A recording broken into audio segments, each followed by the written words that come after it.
Hallo und herzlich willkommen zurück beim German Vibes Podcast. Schön, dass ihr wieder da seid.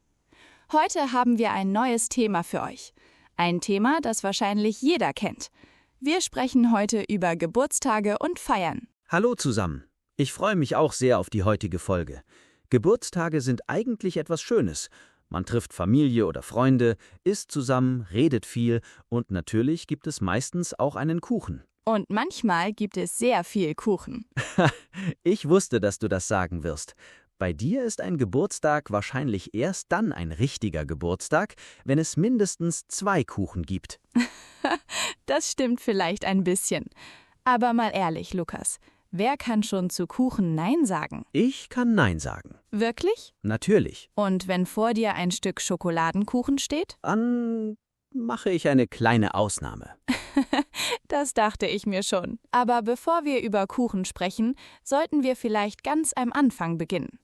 Was bedeutet ein Geburtstag eigentlich für dich? Für mich ist ein Geburtstag ein besonderer Tag. An diesem Tag denke ich oft darüber nach, was im letzten Jahr passiert ist. Ich denke an schöne Momente, an meine Familie, an meine Freunde und auch an meine Ziele für das neue Lebensjahr. Das finde ich interessant. Für mich ist ein Geburtstag vor allem ein Tag, an dem man Zeit mit Menschen verbringt, die einem wichtig sind. Ich brauche keine riesige Party. Ein gemütlicher Abend mit Familie oder Freunden reicht mir schon. Ich sehe das ähnlich. Früher dachte ich, dass eine große Party immer besser ist. Viele Gäste, laute Musik, viel Essen und viele Spiele. Heute finde ich eine kleine Feier manchmal viel schöner. Warum? Weil man dann wirklich mit den Menschen sprechen kann. Wenn 30 oder 40 Leute da sind, kann man nicht mit allen lange sprechen. Bei einer kleinen Feier hat man mehr Ruhe. Das stimmt. Ich war einmal auf einer Geburtstagsfeier mit sehr vielen Leuten. Es war wirklich laut. Ich wollte mit meinem Freund sprechen, aber wir mussten fast schreien. Das kenne ich. Man sagt dann, wie geht es dir? Und die andere Person antwortet, was? Genau. Und dann sagt man wieder, wie geht es dir? Und wieder, was?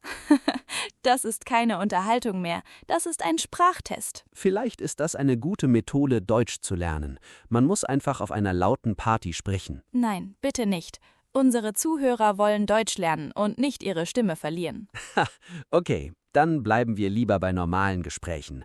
Aber sag mal, Mia, wie feierst du deinen Geburtstag normalerweise? Normalerweise feiere ich mit meiner Familie und ein paar Freunden. Am Morgen bekomme ich oft Glückwünsche. Meine Familie sagt, alles Gute zum Geburtstag. Dann trinken wir zusammen Kaffee und essen Kuchen. Am Abend treffe ich manchmal meine Freunde. Das klingt gemütlich. Und bekommst du gerne Geschenke? Natürlich. Wer bekommt nicht gerne Geschenke? Ich kenne jemanden, der sagt, dass Geschenke nicht wichtig sind. Wer? Du. Letztes Jahr hast du gesagt, ich brauche nichts. Ja, aber das bedeutet nicht, dass ich wirklich nichts möchte. Das ist eine gefährliche Antwort. Warum? Weil man als Freund dann nicht weiß, was man kaufen soll. Dann muss man einfach gut zuhören. Vielleicht erzählt die Person vorher, was sie mag. Das stimmt. Ein gutes Geschenk muss auch nicht teuer sein. Genau. Für mich ist ein persönliches Geschenk oft viel schöner. Zum Beispiel ein Buch, das jemand selbst ausgesucht hat. Oder ein Fotoalbum.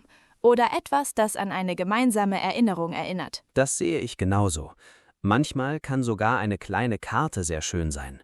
Wenn jemand ein paar persönliche Worte schreibt, merkt man, dass er sich wirklich Gedanken gemacht hat. Ja, und manchmal ist Zeit sogar das beste Geschenk. Wenn ein Freund extra kommt, um mit dir Geburtstag zu feiern, ist das etwas Besonderes. Absolut. Aber jetzt habe ich eine wichtige Frage. Was ist für dich wichtiger? Das Geschenk oder die Feier? Die Feier, ganz klar. Warum? Weil ich mich später wahrscheinlich nicht mehr genau an jedes Geschenk erinnere. Aber ich erinnere mich an einen schönen Abend mit Freunden. Ich erinnere mich an Gespräche, an Lachen und an besondere Momente. Das ist ein guter Punkt. Ich glaube, schöne Erinnerungen bleiben oft länger als Dinge. Genau. Und deshalb muss eine Geburtstagsfeier auch nicht perfekt sein. Wenn jemand den Kuchen vergisst oder die Musik nicht funktioniert, ist das nicht das Ende der Welt. Oder wenn der Gastgeber den Kuchen selbst isst. Lukas, das würde ich niemals machen. Natürlich nicht. Du würdest nur ein kleines Stück probieren. Vielleicht 2 kleine Stücke. Na gut, dann wissen wir jetzt schon, wer auf der nächsten Geburtstagsfeier für den Kuchen verantwortlich ist. Ich übernehme den Kuchen, aber du bist für die Getränke verantwortlich. Abgemacht. Und vielleicht sprechen wir später noch darüber, wie Geburtstage in verschiedenen Familien gefeiert werden. Ja, unbedingt. Denn nicht jeder feiert gleich. Manche Menschen feiern groß, andere feiern nur mit der Familie. Manche gehen in ein Restaurant, andere bleiben zu Hause. Und manche möchten überhaupt keine große Feier. Das ist interessant, denn ein Geburtstag kann für jeden Menschen etwas anderes bedeuten. Und genau darüber sprechen wir heute weiter. Lukas, ich finde Geburtstage besonders interessant, weil jeder Mensch anders feiert. Manche Menschen machen eine große Party, andere Menschen feiern nur mit ihrer Familie und manche möchten ihren Geburtstag überhaupt nicht groß feiern. Das stimmt. Ich glaube, das hängt auch davon ab, wie man aufgewachsen ist. In manchen Familien ist ein Geburtstag ein sehr großes Ereignis. Die ganze Familie kommt zusammen, es gibt viel Essen, Musik und natürlich einen großen Kuchen. Ja, und manchmal kommen sogar Verwandte, die man lange nicht gesehen hat. Das finde ich eigentlich schön. Ein Geburtstag kann eine gute Gelegenheit sein, die ganze Familie wiederzusehen. Genau, bei meiner Familie war das früher auch so. Wenn jemand Geburtstag hatte, haben wir uns meistens bei meinen Großeltern getroffen. Meine Oma hat immer sehr viel gekocht. Und wenn ich sehr viel sage, meine ich wirklich sehr viel. Wie viel Essen meinst du? So viel, dass wir wahrscheinlich eine Woche hätten dort bleiben können. Das klingt nach einer typischen Familienfeier. Ja, es gab Salat, Fleisch, Brot, Gemüse, verschiedene Beilagen und natürlich Kuchen. Und nach dem Essen hat meine Oma immer gefragt, möchtest du noch etwas essen? Obwohl man schon satt war? Natürlich. Das kenne ich. Bei meiner Familie ist es genauso. Wenn man sagt, nein danke, ich bin satt, dann kommt sofort, bist du wirklich satt? Oder du hast aber fast nichts gegessen. Genau, und plötzlich liegt noch ein Stück Kuchen auf dem Teller. Das ist wahrscheinlich ein Gesetz bei Familienfeiern. Vielleicht, aber ich glaube, das Essen gehört einfach zur Feier dazu. Wenn Menschen zusammenkommen, möchten sie etwas essen und trinken. Ja, und natürlich gehört auch das Geburtstagslied dazu. Oh ja, wenn der Kuchen kommt und alle anfangen zu singen. Und dann muss die Geburtstagsperson die Kerzen ausblasen. Als Kind fand ich das immer sehr spannend.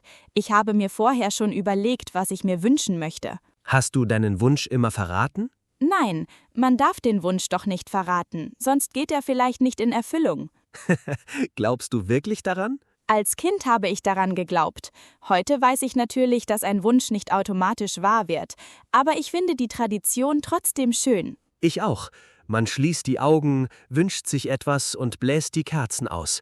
Das ist ein kleiner Moment, den man jedes Jahr wieder erlebt. Und manchmal gibt es ein Problem. Welches? Wenn es zu viele Kerzen gibt. Das stimmt. Dann braucht man vielleicht mehr Luft. Oder einen Ventilator. Sehr gute Idee. Herzlichen Glückwunsch. Und dann, warte kurz, ich hole den Ventilator.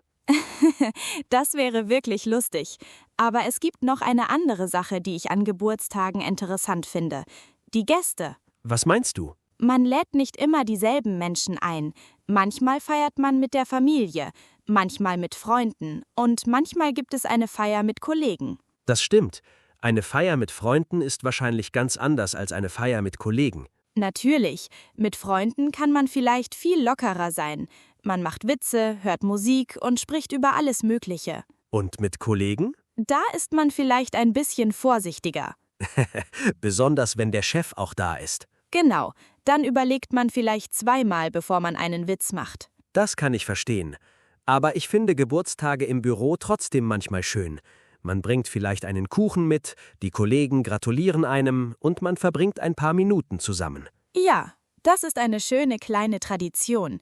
Und wenn jemand Geburtstag hat, sagt man normalerweise alles Gute zum Geburtstag. Oder herzlichen Glückwunsch. Genau. Und manchmal sagt man auch, ich wünsche dir alles Gute und viel Glück für dein neues Lebensjahr. Das ist besonders schön. Aber für Deutschlernende gibt es eine wichtige Sache. Man sollte wissen, wie man auf Glückwünsche antwortet. Stimmt. Wenn jemand sagt, alles Gute zum Geburtstag, kann man einfach sagen, Dankeschön. Oder vielen Dank. Ganz einfach. Und wenn jemand ein Geschenk gibt? Dann kann man sagen, vielen Dank für das Geschenk oder das ist wirklich lieb von dir. Sehr gut. Und wenn jemand eine Geburtstagskarte schreibt? Dann kann man sich auch dafür bedanken. Zum Beispiel, vielen Dank für deine lieben Worte. Das sind wirklich praktische Sätze, vor allem für Menschen, die in Deutschland leben oder dort Freunde haben. Ja, aber jetzt möchte ich dich etwas fragen. Was war dein schönster Geburtstag als Kind? Oh, das ist schwer. Ich erinnere mich an einen Geburtstag, an dem ich mit meinen Freunden im Garten gefeiert habe. Wir haben Spiele gemacht, wir haben Musik gehört und mein Vater hat einen großen Kuchen gemacht. Dein Vater hat den Kuchen gemacht? Ja, Und war er gut? sehr gut. Wirklich? Naja, er war essbar. Das klingt nicht besonders überzeugend. Okay, der Kuchen war gut, aber er sah ein bisschen komisch aus. Wie komisch.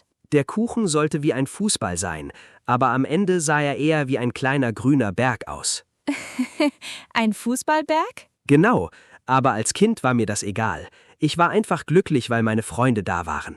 Das finde ich schön. Als Kind denkt man oft nicht darüber nach, ob alles perfekt aussieht.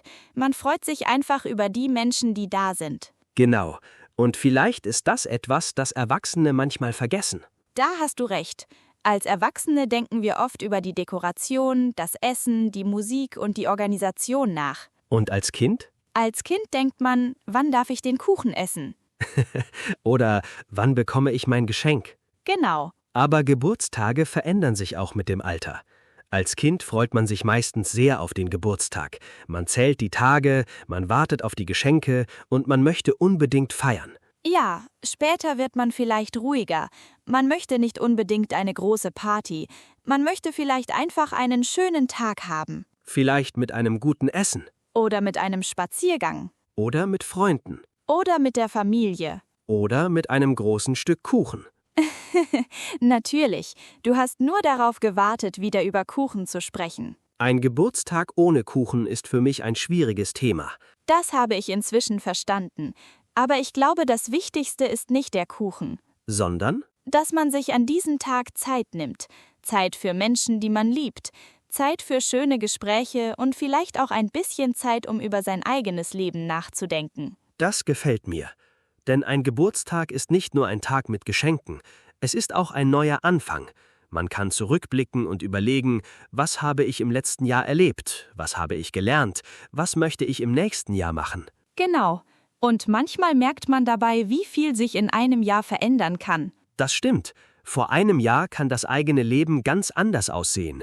Neue Freunde, neue Arbeit, neue Ziele oder neue Erfahrungen. Und deshalb kann ein Geburtstag auch ein emotionaler Tag sein. Man freut sich, man ist vielleicht ein bisschen traurig, man denkt an Menschen, die nicht mehr da sind. Und gleichzeitig freut man sich auf das neue Lebensjahr. Ja, ich glaube, genau diese verschiedenen Gefühle machen einen Geburtstag besonders. Und darüber sollten wir auch noch sprechen. Denn nicht jeder Geburtstag ist nur lustig. Manchmal kann eine Feier auch viele Erinnerungen und Gefühle bringen. Lukas, wir haben gerade darüber gesprochen, dass Geburtstage viele verschiedene Gefühle haben können. Manchmal ist man glücklich, manchmal ist man aufgeregt und manchmal wird man auch ein bisschen emotional. Ja, besonders wenn man an vergangene Geburtstage denkt. Ich finde es interessant, wie sich unsere Geburtstage im Laufe der Jahre verändern. Das stimmt. Als Kind möchte man meistens eine große Feier. Man möchte viele Freunde einladen, man möchte Spiele machen und natürlich Geschenke bekommen. Genau. Ich erinnere mich noch an meine Geburtstage in der Schule. Ich habe meine Freunde eingeladen und wir haben zusammen gespielt. Manchmal haben wir draußen Fußball gespielt. Und was habt ihr drinnen gemacht? Wir haben Spiele gespielt, Musik gehört und natürlich Kuchen gegessen. Schon wieder Kuchen. Ein Geburtstag ohne Kuchen ist einfach nicht dasselbe. Das sehe ich langsam, aber ich erinnere mich auch an Geburtstage in der Schule. Manchmal hat man kleine Süßigkeiten für die Klasse mitgebracht. Ja, das war immer ein schöner Moment. Wenn jemand Geburtstag hatte, hat die ganze Klasse gratuliert. Und manchmal bekam man eine kleine Karte von den Freunden. Das war besonders schön. Heute ist vieles anders. Viele Erwachsene feiern ihren Geburtstag vielleicht in einem Restaurant oder sie treffen sich mit ein paar Freunden zu Hause. Ich finde ein Restaurant auch schön. Man muss nicht selbst kochen. Man kann einfach zusammen sitzen, essen und reden. Das ist praktisch, aber eine Feier zu Hause hat auch Vorteile. Man kann die Musik selbst auswählen, man kann länger bleiben und man fühlt sich meistens entspannter. Ja, und man kann die Wohnung dekorieren. zum Beispiel mit Luftballons, Kerzen oder einer kleinen Lichterkette. Machst du gerne Dekoration? Ja, aber nicht zu viel. Ich mag es lieber einfach und gemütlich. Ich bin da ganz anders. Wenn ich eine Party mache, möchte ich viele Dekorationen. Wirklich? Ja, Luftballons überall, Lichter, Musik und vielleicht sogar ein kleines Thema für die Party. Das klingt nach sehr viel Arbeit. Vielleicht, aber es macht Spaß. Was für ein Thema würdest du wählen? Vielleicht eine Sommerparty mit Musik, Essen und Spielen draußen. Das klingt schön. Ich würde vielleicht eine kleine Abendfeier machen. Nicht zu viele Menschen, nur gute Freunde und Familie. Und natürlich Kuchen. Ja, Lukas, natürlich Kuchen. Danke, jetzt fühle ich mich verstanden. Aber weißt du, was ich noch wichtig finde? Nicht jeder möchte seinen Geburtstag feiern. Das stimmt. Manche Menschen möchten an diesem Tag lieber ruhig bleiben. Vielleicht möchten sie nur mit einer Person zusammen sein. Und das sollte man respektieren. Nur weil wir gerne feiern, bedeutet das nicht, dass jeder gerne eine Party hat. Genau. Jeder Mensch hat seine eigene Art zu feiern. Manche Menschen lieben große Partys, andere mögen kleine Treffen und manche verbringen den Tag lieber alleine oder ganz ruhig. Das Wichtigste ist, dass man sich an diesem Tag wohlfühlt. Ja, und wenn jemand nicht feiern möchte, kann man trotzdem gratulieren. Zum Beispiel mit einer Nachricht oder einem kurzen Anruf. Genau. Manchmal reicht ein einfacher Satz: Alles Gute zum Geburtstag. Ich wünsche dir einen schönen Tag. Das ist freundlich und persönlich. Und manchmal freut sich jemand sogar mehr über einen Anruf als über ein Geschenk. Da stimme ich dir zu. Denn am Ende geht es nicht nur um Geschenke, es geht um Aufmerksamkeit. Und um gemeinsame Zeit. Genau. Ein Geburtstag kann klein sein, aber wenn die richtigen Menschen dabei sind, kann er trotzdem sehr schön sein. Das finde ich auch. Und vielleicht ist genau das der schönste Teil einer Feier. Nicht wie viel Geld man ausgibt, nicht wie groß die Party ist, sondern wie man sich dabei fühlt. Lukas, ich habe eine Frage. Was ist für dich eigentlich eine perfekte Geburtstagsfeier? Eine perfekte Geburtstagsfeier. Ich glaube, sie muss nicht perfekt sein. Aber ich möchte mit Menschen zusammen sein, die ich mag. Das sehe ich genauso. Aber was gehört für dich unbedingt dazu? Gutes Essen, gute Musik und natürlich eine gute Stimmung. Was meinst du mit guter Stimmung? Dass die Menschen lachen, miteinander sprechen und sich wohlfühlen. Niemand sollte das Gefühl haben, dass er auf einer langweiligen Party ist. Das ist wichtig. Ich war einmal auf einer Geburtstagsfeier, auf der fast niemand gesprochen hat. Alle saßen nur am Tisch und haben auf ihre Handys geschaut. Oh nein, das klingt nicht nach einer Party. Genau. Deshalb finde ich Spiele manchmal gut. Sie bringen die Menschen zusammen. Welche Spiele magst du? Einfache Spiele. Zum Beispiel ein Quiz über die Geburtstagsperson. Das klingt interessant. Also Fragen wie: Was ist Mias Lieblingsessen? Genau. Oder wo war Mia zum ersten Mal im Urlaub? Und wenn niemand die Antwort weiß? Dann gewinnt natürlich die Person, die am meisten über mich weiß. Dann habe ich keine Chance. Warum? Weil du sehr viele Geheimnisse hast. Ich habe keine Geheimnisse. Natürlich nicht. Du hast nur sehr viele Dinge, die du mir noch nicht erzählt hast. Das ist etwas anderes. Okay. Aber ich finde Geburtstagsquizzes wirklich lustig.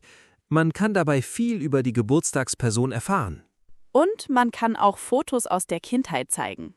Oh ja, das ist manchmal sehr lustig. Besonders wenn die Person früher eine ganz andere Frisur hatte. Oder eine sehr interessante Kleidung. Genau. Aber man sollte vorsichtig sein. Nicht jeder möchte alte Fotos von sich zeigen. Das stimmt. Man sollte immer respektvoll sein. Eine Feier soll Spaß machen. Niemand soll sich unwohl fühlen. Genau. Und noch etwas finde ich wichtig. Man sollte die Gäste nicht zu etwas zwingen. Zum Beispiel? Wenn jemand nicht tanzen möchte, muss er nicht tanzen. Wenn jemand kein Spiel spielen möchte, ist das auch okay. Da hast du recht. Jeder soll selbst entscheiden können.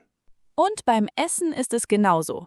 Vielleicht isst jemand kein Fleisch oder jemand mag bestimmte Lebensmittel nicht. Deshalb ist es gut, vorher zu fragen. Dann kann man verschiedene Sachen vorbereiten. Zum Beispiel Salat, Brot, Gemüse, Kuchen und verschiedene Getränke. Und natürlich etwas für die Menschen, die keinen Kuchen mögen. Gibt es wirklich Menschen, die keinen Kuchen mögen? Bestimmt. Das habe ich erwartet. Aber eine Feier muss nicht immer zu Hause sein. Man kann auch draußen feiern. Ja, im Sommer kann man zum Beispiel im Garten oder im Park feiern. Man kann dort essen, Musik hören und verschiedene Spiele machen. Und wenn das Wetter schlecht ist? Dann braucht man einen Plan B. Zum Beispiel? Zu Hause bleiben oder in ein Restaurant gehen. Das ist eine gute Idee. Denn bei einer Feier kann immer etwas passieren. Der Kuchen kann zu spät kommen, das Wetter kann schlecht sein oder jemand vergisst die Getränke. Das ist mir einmal passiert. Was? Ich habe eine kleine Feier organisiert. Alles war vorbereitet. Das Essen war da, die Musik war da, die Dekoration war da. Aber ich hatte die Getränke vergessen. Und was habt ihr gemacht? Wir haben schnell jemanden zum Supermarkt geschickt. Das war wahrscheinlich die wichtigste Aufgabe des Abends. Ja, danach war alles wieder in Ordnung. Das zeigt eigentlich etwas Wichtiges. Eine Feier muss nicht perfekt laufen. Genau. Wenn etwas schief geht, kann man meistens darüber lachen. Und manchmal werden genau diese kleinen Probleme zu lustigen Erinnerungen. Das stimmt. Ich erinnere mich oft nicht an die perfekte Dekoration, aber ich erinnere mich an die lustigen Momente mit meinen Freunden. Und genau deshalb sollte man eine Feier genießen, nicht ständig kontrollieren, ob alles perfekt ist. Einfach zusammen sein, reden, lachen, essen und schöne Erinnerungen machen. Das klingt für mich nach einer perfekten Geburtstagsfeier. Lukas, wir haben heute schon viel über Geburtstage gesprochen. Aber wenn wir über Feiern sprechen, gibt es natürlich noch viele andere Arten von Feiern. Das stimmt. Geburtstage sind nur eine Möglichkeit. Menschen feiern viele verschiedene wichtige Momente im Leben. Zum Beispiel eine Verlobungsfeier. Wenn zwei Menschen sich verloben, treffen sie sich oft mit Familie und Freunden.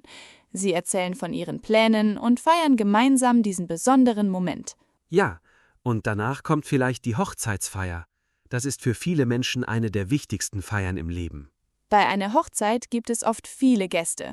Es gibt Essen, Musik und manchmal auch eine große Tanzfläche. Die Menschen gratulieren dem Paar und wünschen ihm viel Glück. Und nach vielen Jahren kann man wieder feiern. Zum Beispiel die Silberhochzeit nach 25 Jahren Ehe oder die goldene Hochzeit nach 50 Jahren. Das finde ich besonders schön, denn 25 oder sogar 50 Jahre zusammen zu sein, ist wirklich ein besonderer Anlass. Ja, dann gibt es aber auch eine Feier vor der Hochzeit, den Junggesellenabschied oder den Junggesellinnenabschied. Genau.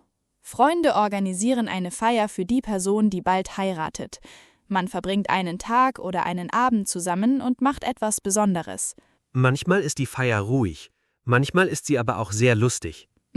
Und manchmal wissen die Personen vorher gar nicht genau, was ihre Freunde geplant haben. Das macht es natürlich spannend.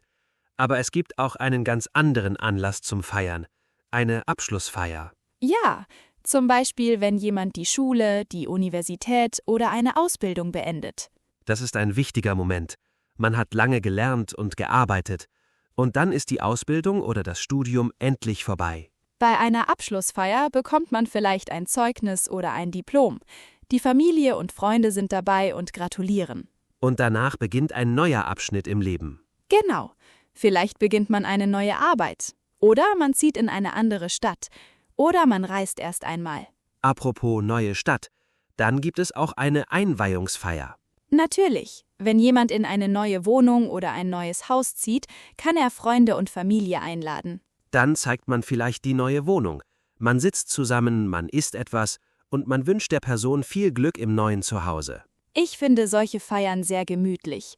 Man muss keine große Party organisieren. Ein paar Freunde reichen schon. Und manchmal gibt es sogar eine Willkommensfeier. Zum Beispiel, wenn eine neue Person in eine Stadt, eine Schule oder eine Firma kommt. Das ist eine schöne Idee. Die Person fühlt sich dann vielleicht schneller willkommen. Ja, und natürlich gibt es auch Abschiedsfeiern. Das ist das Gegenteil. Wenn jemand wegzieht, eine Arbeit verlässt oder für lange Zeit in ein anderes Land geht, organisiert man vielleicht eine Abschiedsparty. Das kann schön, aber auch emotional sein.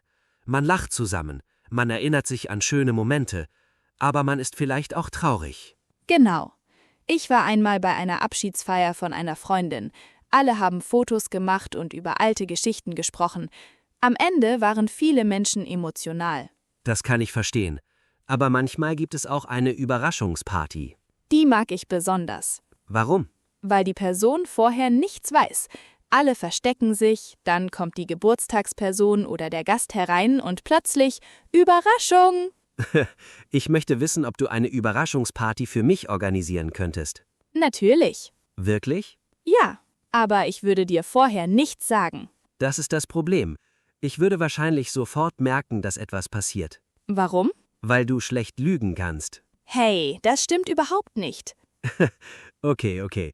Dann gibt es auch Feiern für Familien mit einem neuen Baby. Du meinst eine Babyparty. Genau. Freunde und Familie treffen sich vor der Geburt und feiern die bevorstehende Geburt des Babys. Man bringt kleine Geschenke mit und verbringt Zeit zusammen.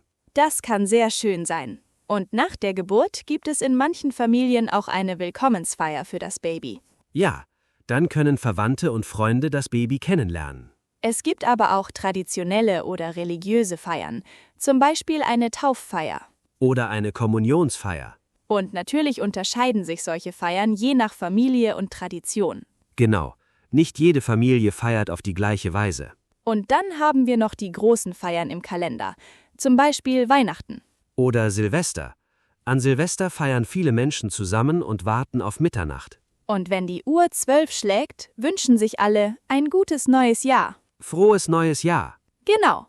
Dann gibt es auch Karneval. Menschen tragen Kostüme, hören Musik und feiern zusammen. Eine Kostümparty kann natürlich auch unabhängig von Karneval stattfinden. Ja, bei einer Kostümparty kann jeder als eine andere Person oder Figur verkleidet kommen. Und bei einer Motoparty gibt es ein bestimmtes Thema.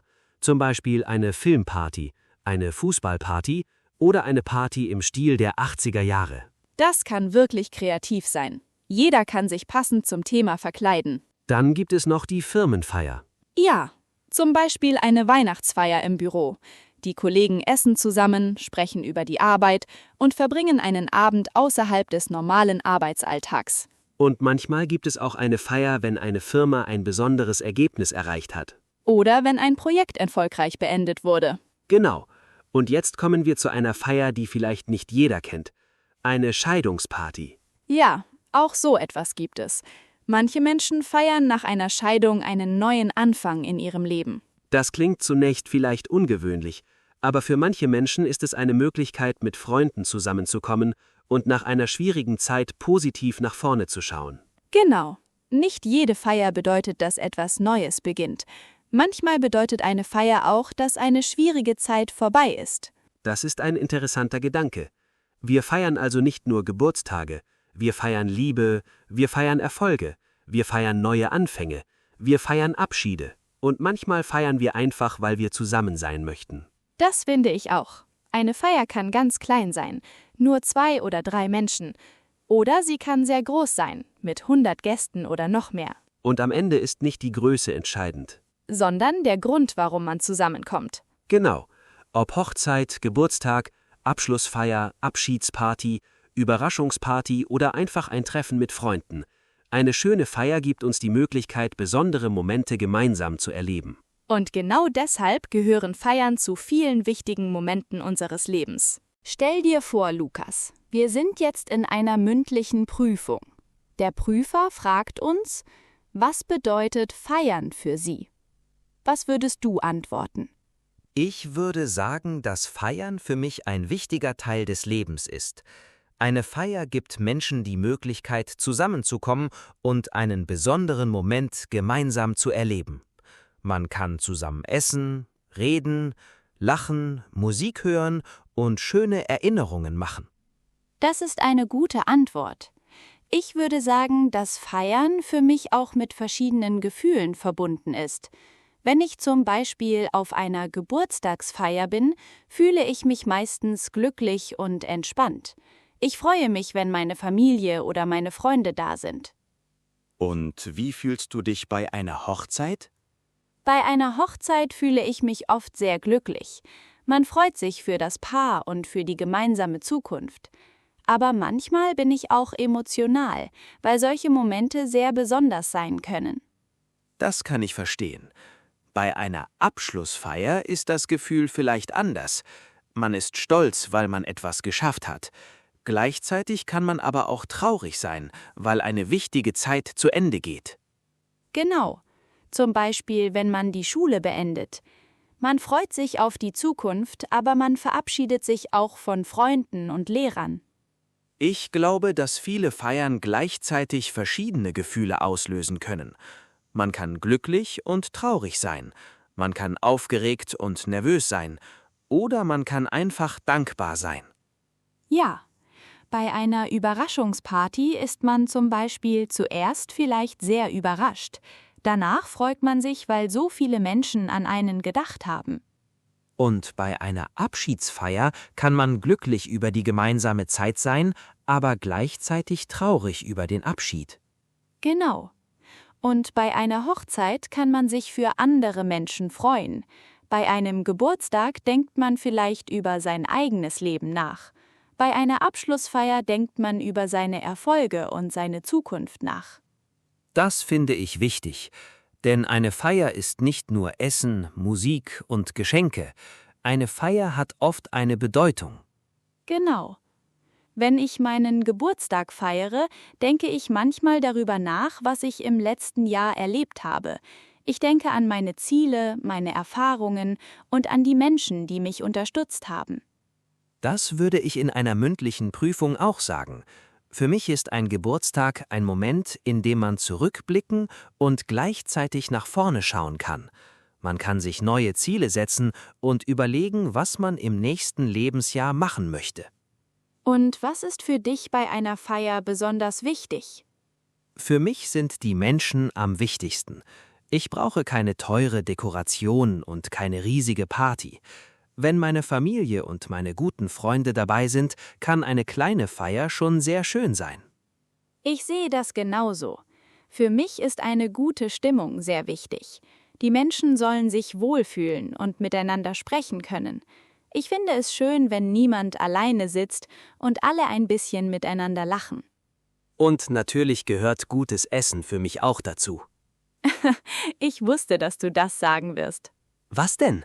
Essen ist wichtig. Ja, aber du hast in dieser ganzen Folge sehr oft über Essen und Kuchen gesprochen. Weil Essen ein wichtiger Teil von vielen Feiern ist. Das stimmt. Aber ich glaube, wir sind uns bei einem Punkt einig. Eine Feier muss nicht perfekt sein. Genau. Wenn etwas nicht funktioniert, kann man meistens darüber lachen. Vielleicht ist das Essen zu spät, vielleicht regnet es bei einer Gartenparty, vielleicht funktioniert die Musik nicht oder jemand vergisst die Getränke. Das kennen wir schon. Aber am Ende können solche Situationen sogar schöne Erinnerungen werden. Ja.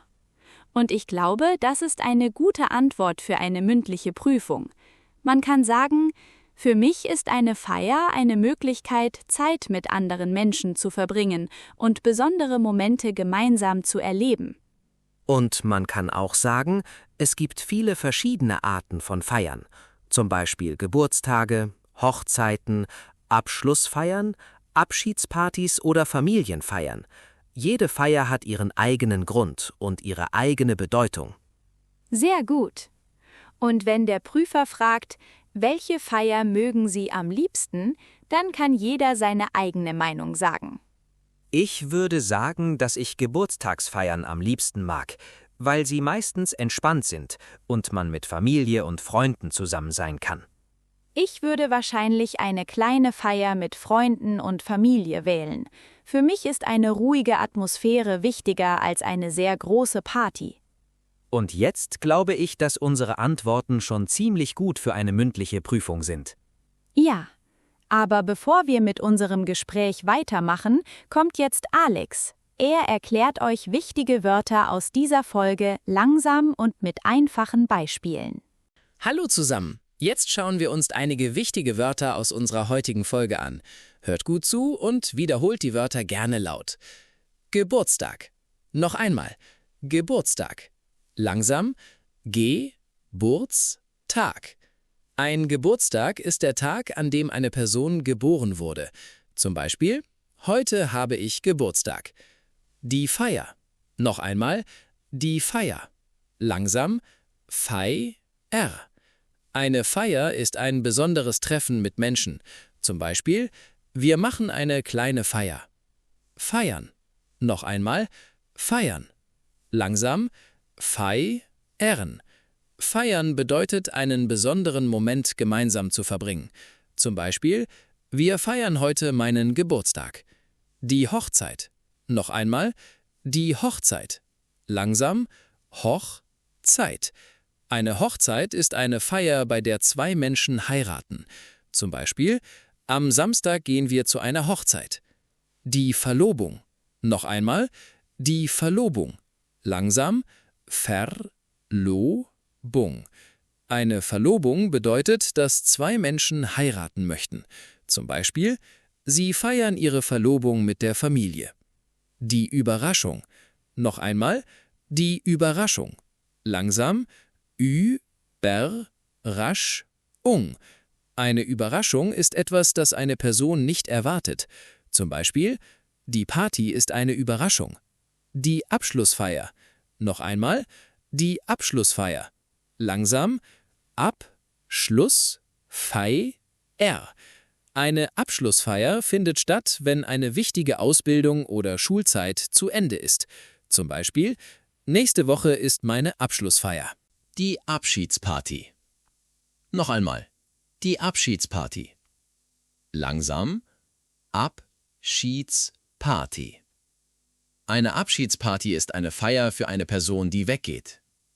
Zum Beispiel: Wir machen eine Abschiedsparty für unseren Freund. Die Einladung. Noch einmal. Die Einladung. Langsam. Einladung. Eine Einladung ist eine Nachricht oder ein Angebot, zu einer Feier zu kommen. Zum Beispiel: Ich habe eine Einladung zur Hochzeit bekommen. Das Geschenk. Noch einmal. Das Geschenk. Langsam. Geschenk. Ein Geschenk gibt man einer anderen Person, um ihr eine Freude zu machen. Zum Beispiel: Ich habe ein schönes Geschenk bekommen. Der Kuchen. Noch einmal. Der Kuchen. Langsam. Kuchen. Kuchen ist ein typisches Essen bei vielen Geburtstagsfeiern. Zum Beispiel: Der Kuchen schmeckt sehr gut. Die Kerze. Noch einmal. Die Kerze. Langsam. Kerze. Eine Kerze kann auf einem Geburtstagskuchen stehen. Zum Beispiel: Auf dem Kuchen sind viele Kerzen. Die Gäste. Noch einmal. Die Gäste. Langsam. Gäste. Gäste sind die Menschen, die zu einer Feier kommen. Zum Beispiel: Heute kommen viele Gäste. Die Stimmung. Noch einmal. Die Stimmung. Langsam. Stimmung. Die Stimmung beschreibt, wie sich die Menschen bei einer Situation fühlen. Zum Beispiel: Die Stimmung auf der Party ist sehr gut. Glücklich. Noch einmal. Glücklich. Langsam. Glücklich. Glücklich bedeutet, dass man sich sehr gut und zufrieden fühlt. Zum Beispiel: Ich bin glücklich, weil meine Freunde da sind. Aufgeregt. Noch einmal. Aufgeregt. Langsam. Aufgeregt. Aufgeregt bedeutet, dass man etwas Besonderes erwartet und viele Gefühle hat. Zum Beispiel: Vor meiner Geburtstagsfeier bin ich sehr aufgeregt. Emotional. Noch einmal. Emotional. Langsam. Emotional. Emotional bedeutet, dass etwas starke Gefühle auslöst. Zum Beispiel: Die Abschiedsfeier war sehr emotional. Sich freuen. Noch einmal. sich freuen. Langsam, sich freuen. Sich freuen bedeutet, dass man glücklich über etwas ist oder etwas gerne erwartet. Zum Beispiel: Ich freue mich auf die Feier. Die Erinnerung. Noch einmal. Die Erinnerung. Langsam, Rung. Eine Erinnerung ist etwas, an das man sich aus der Vergangenheit erinnert. Zum Beispiel: Ich habe schöne Erinnerungen an meine Kindheit. Gemeinsam. Noch einmal. Gemeinsam. Langsam, Sam. Gemeinsam bedeutet, dass man etwas mit anderen Menschen zusammen macht. Zum Beispiel: Wir feiern gemeinsam mit unserer Familie. Sehr gut. Versucht jetzt, einige dieser Wörter selbst in Sätzen zu benutzen. Das hilft euch, die Wörter nicht nur zu verstehen, sondern sie auch beim Sprechen zu verwenden. Und damit sind wir am Ende unserer heutigen Folge angekommen. Vielen Dank, dass ihr heute wieder beim German Vibes Podcast dabei wart. Wir hoffen, dass ihr viel über Geburtstage und verschiedene Arten von Feiern gelernt habt. Und wir hoffen natürlich auch, dass ihr einige neue Wörter gelernt habt. Versucht die neuen Wörter laut zu wiederholen und eigene Sätze damit zu bilden. So könnt ihr euer Deutsch Schritt für Schritt verbessern. Wenn euch die Folge gefallen hat, könnt ihr gerne wieder beim German Vibes Podcast einschalten. Wir freuen uns sehr, wenn ihr wieder dabei seid. Danke fürs Zuhören. Passt gut auf euch auf und habt einen schönen Tag. Bis zum nächsten Mal. Bis bald. Tschüss.